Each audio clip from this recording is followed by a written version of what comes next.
গল্পের নাম কালো রঙের আলো। রাকিব ছিল গ্রামের এক দরিদ্র কৃষক পরিবারের ছেলে। গায়ের রং ছিল গাচকচকে কালো। ছোটবেলা থেকেই সবাই তাকে দেখে ঠাট্টামস্করা করত। এই কালো, সরে দাঁড়া, তোর মতো ছেলে দিয়ে কিছুই হবে না, এই ধরনের কথাগুলো যেন তার নিত্যসঙ্গী ছিল।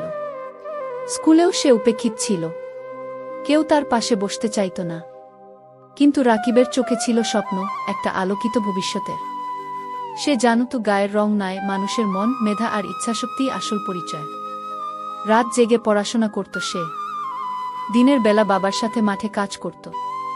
একসময় স্কুলে সে প্রথম স্থান অর্জন করে সবাইকে অবাক করে দেয়া।